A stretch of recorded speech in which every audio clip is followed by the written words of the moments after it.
Assalamualaikum warahmatullahi wabarakatuh. Hai teman-teman, perkenalkan nama saya Tiara Widya Anggraini, NIM 2120201099. Halo teman-teman, perkenalkan nama saya Anastasia Pusakina dengan NIM 2120201098. Nah, di sini kami akan membahas mengenai Belajar, hasil belajar, dan prinsip-prinsip belajar. Nah, untuk lebih jelasnya akan dijelaskan oleh Tiara Widya Anggraini.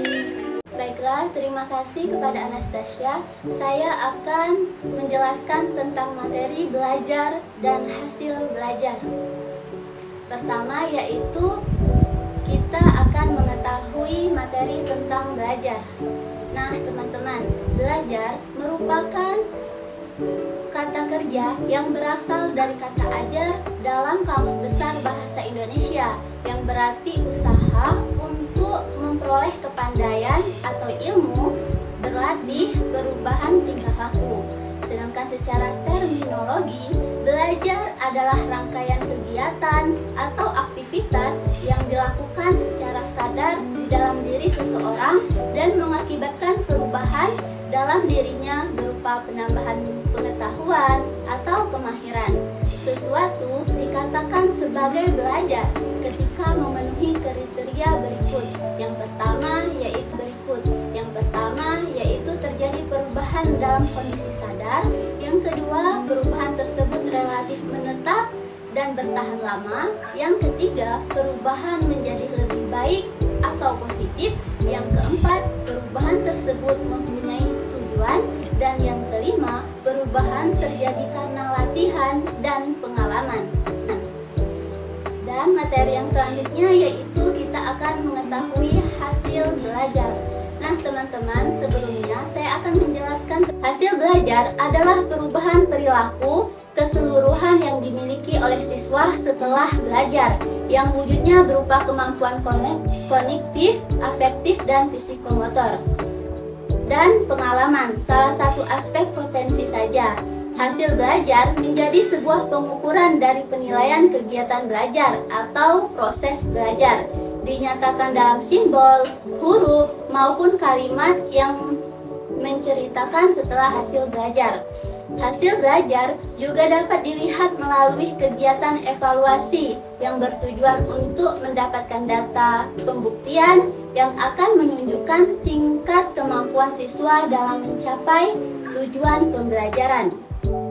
Benjamin menyebutkan bahwa ada 6 macam jenis perilaku dalam ranah kognitif dalam konsep hasil belajar, yakni yang pertama pengetahuan.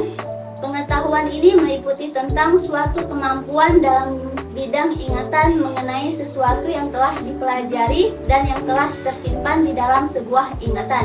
Yang kedua, pemahaman. Pemahaman meliputi tentang suatu kemampuan dalam menangkap sebuah arti dan juga makna tentang sesuatu hal yang telah dipelajari. Yang ketiga, penerapan. Penerapan yaitu sebuah metode atau kaidah yang mana bisa menghadapi suatu masalah nyata ataupun masalah baru. Dan yang keempat, analisis. Analisis yaitu sebuah kemampuan untuk memahami suatu masalah dan merincinya ke dalam bagian-bagian dengan tujuan agar sesuatu masalah tersebut dapat dipahami dengan baik. Dan yang kelima, sintesis. Sintesis yaitu sebuah kemampuan untuk membentuk pola yang baru. Contohnya adalah kemampuan di dalam menyusun sebuah program.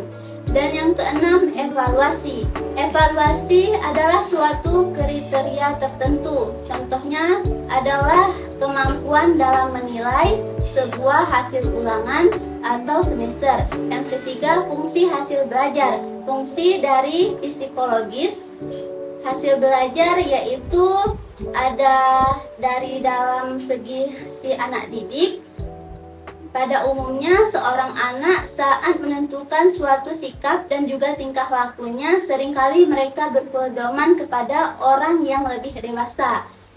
Dan dari dalam segi si pendidik, yang kedua adalah seorang pendidik yang sudah profesional memerlukan pengetahuan mengenai hasil-hasil usahanya sebagai untuk menentukan tahap yang lebih lanjut. Yang kedua, fungsi pada dasar didaktis.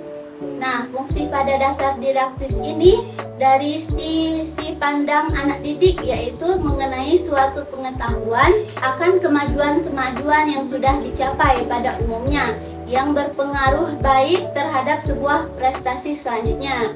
Dan dari sisi pandangan pendidik, yaitu berkat adanya sebuah tes hasil belajar, maka diharapkan seseorang guru juga mampu untuk mengetahui sejauh manakah kelemahan dan juga kelebihan di dalam proses pengajarannya. Dan yang ketiga yaitu fungsi dasar pada administratif. Ada 3 macam fungsi dasar pada bidang administratif, yakni sebagai untuk memberikan suatu data untuk bisa menentukan mengenai status pada siswa di kelasnya. Dan yang kedua, untuk memberikan sebuah ikhtisar tentang segala hasil usaha yang bisa dilakukan oleh suatu lembaga pendidikan. Dan yang terakhir merupakan sebuah inti dari laporan mengenai kemajuan belajar siswa terhadap para orang tua ataupun walinya. Dan adapun tujuan hasil belajar yaitu untuk dapat mengetahui tentang keberhasilan proses pendidikan dan juga pengajaran di sekolah. Dan adapun macam-macam hasil belajar.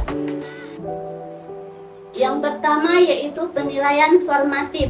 Nah, penilaian formatif adalah sebuah penilaian yang bisa dilaksanakan pada akhir suatu program belajar mengajar untuk dapat melihat suatu tingkat keberhasilan pada proses belajar mengajar itu sendiri. Yang kedua, penilaian sumatif. Penilaian sumatif adalah sebuah penilaian yang dilakukan pada akhir sebuah unit program, yakni program akhir semester. Dan yang ketiga, penilaian diagnostik. Nah, penilaian diagnostik ini adalah sebuah penilaian yang bertujuan agar bisa melihat suatu kelemahan-kelemahan pada siswa serta beberapa faktor penyebabnya. Yang keempat, penilaian selektif. Penilaian selektif adalah sebuah penilaian yang memiliki tujuan untuk suatu keperluan seleksi. Contohnya pada ujian masuk sebuah lembaga pendidikan tertentu. Dan yang selanjutnya yaitu penilaian penempatan. Penilaian penempatan adalah sebuah penilaian yang dilaksanakan agar proses pembelajaran dapat menjadi lebih baik. Faktor-faktor yang mempengaruhi hasil belajar.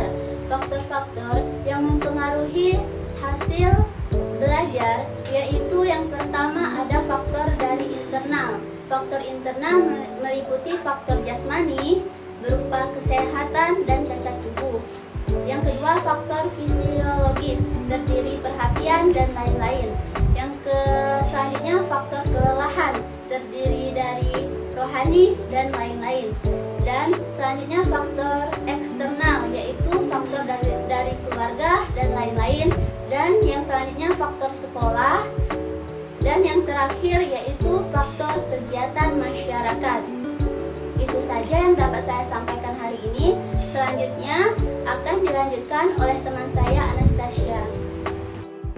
Baiklah, terima kasih kepada teman saya Diara. Di sini saya akan menjelaskan materi yang kedua yaitu mengenai prinsip-prinsip belajar. Nah, terlebih dahulu kita akan membahas mengenai prinsip. Apa itu prinsip? Prinsip merupakan sesuatu yang dipegang sebagai panutan yang utama menurut Badudu dan Zinn. Kemudian menurut Syah Janilus, prinsip merupakan sesuatu yang menjadi dasar dari pokok berpikir atau berpijak.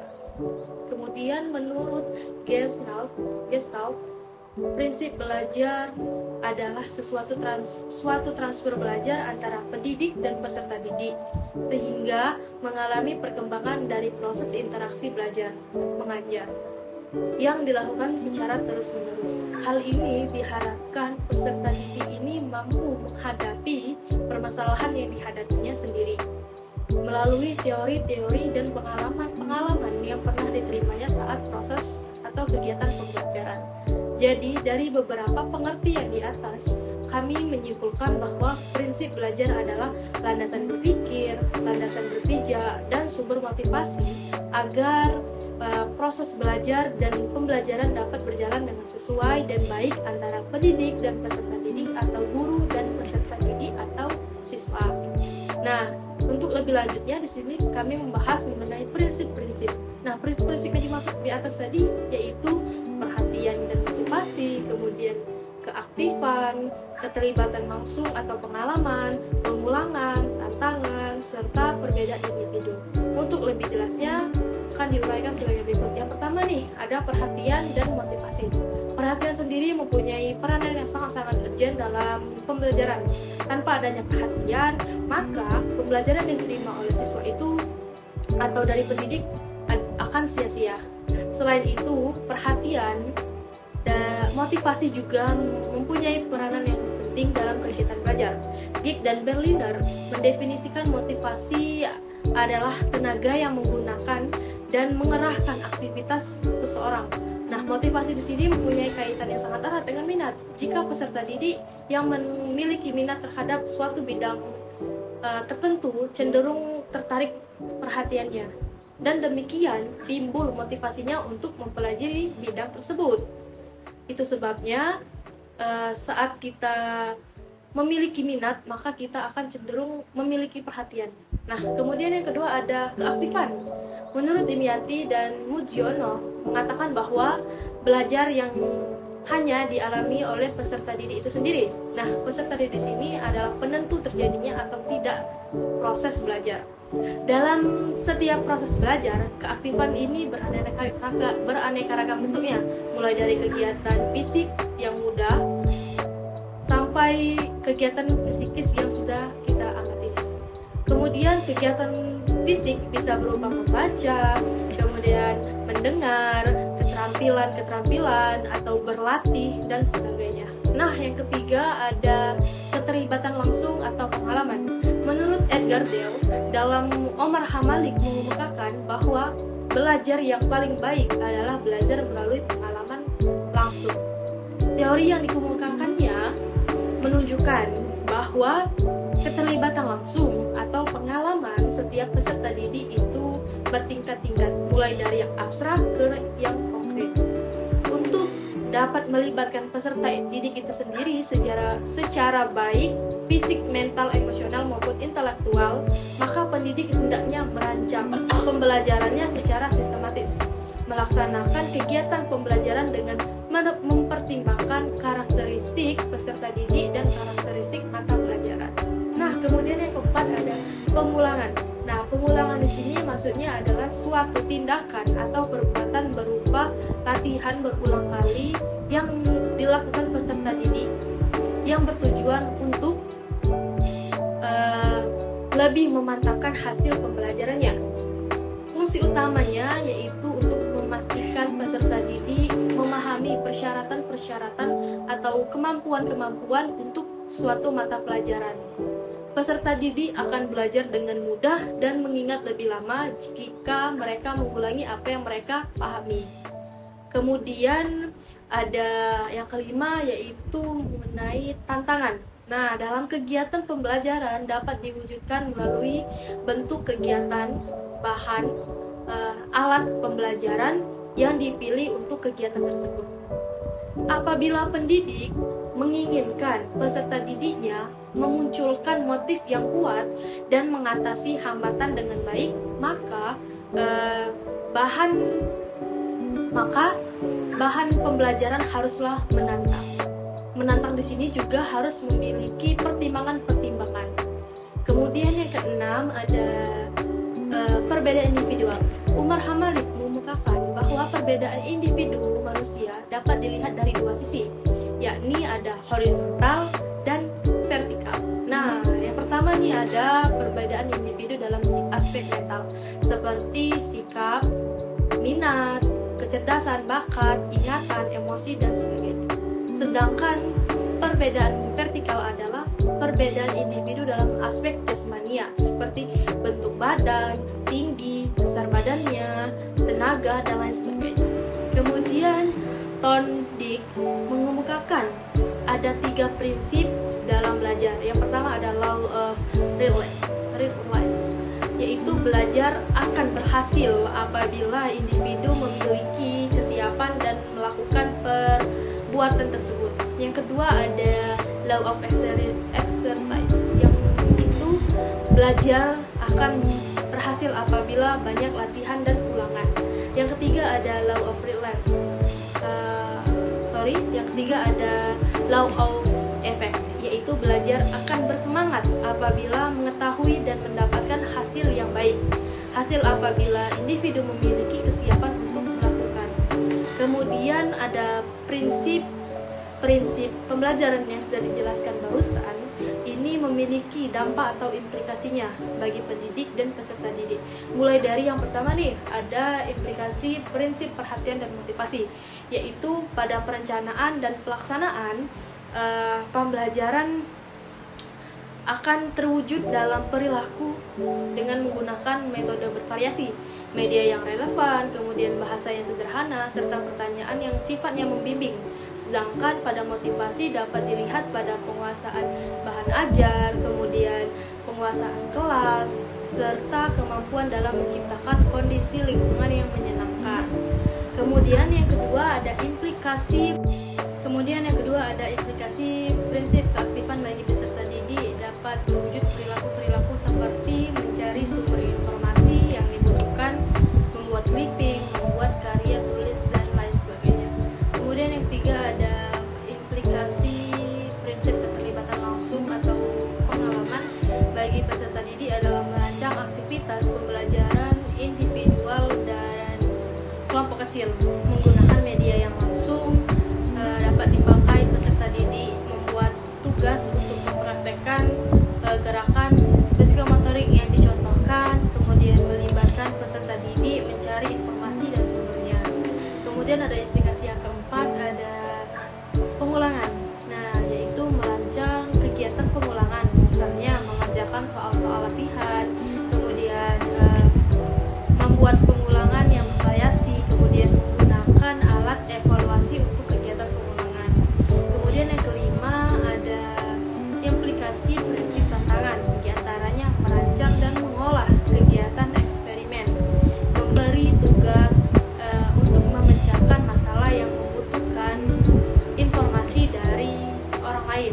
Kemudian yang keenam ada implikasi prinsip perbedaan individu bagi peserta didik, terwujud dalam perilaku diantaranya memilih metode pembelajaran dengan memperhatikan karakteristik dan perbedaan individu di antara mereka. Kemudian yang terakhir ada penguatan dari apa yang dilakukannya. Sebagai implikasinya yaitu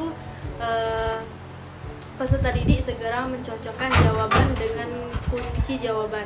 Kemudian menerima kenyataan terhadap nilai yang diperoleh atau menerima teguran dari orang tua atau guru dari hasil yang kurang baik. Baiklah teman-teman, terima kasih telah menyaksikan video kami tentang materi belajar, hasil belajar, dan prinsip-prinsip belajar. Semoga apa yang kami jelaskan ini bermanfaat bagi yang mendengar, melihat, atau membacanya. Untuk selebihnya kami mohon maaf apabila ada keliruan atau salah-salah kata dalam pembuatan video ini. Kami akhiri. Assalamualaikum warahmatullahi wabarakatuh.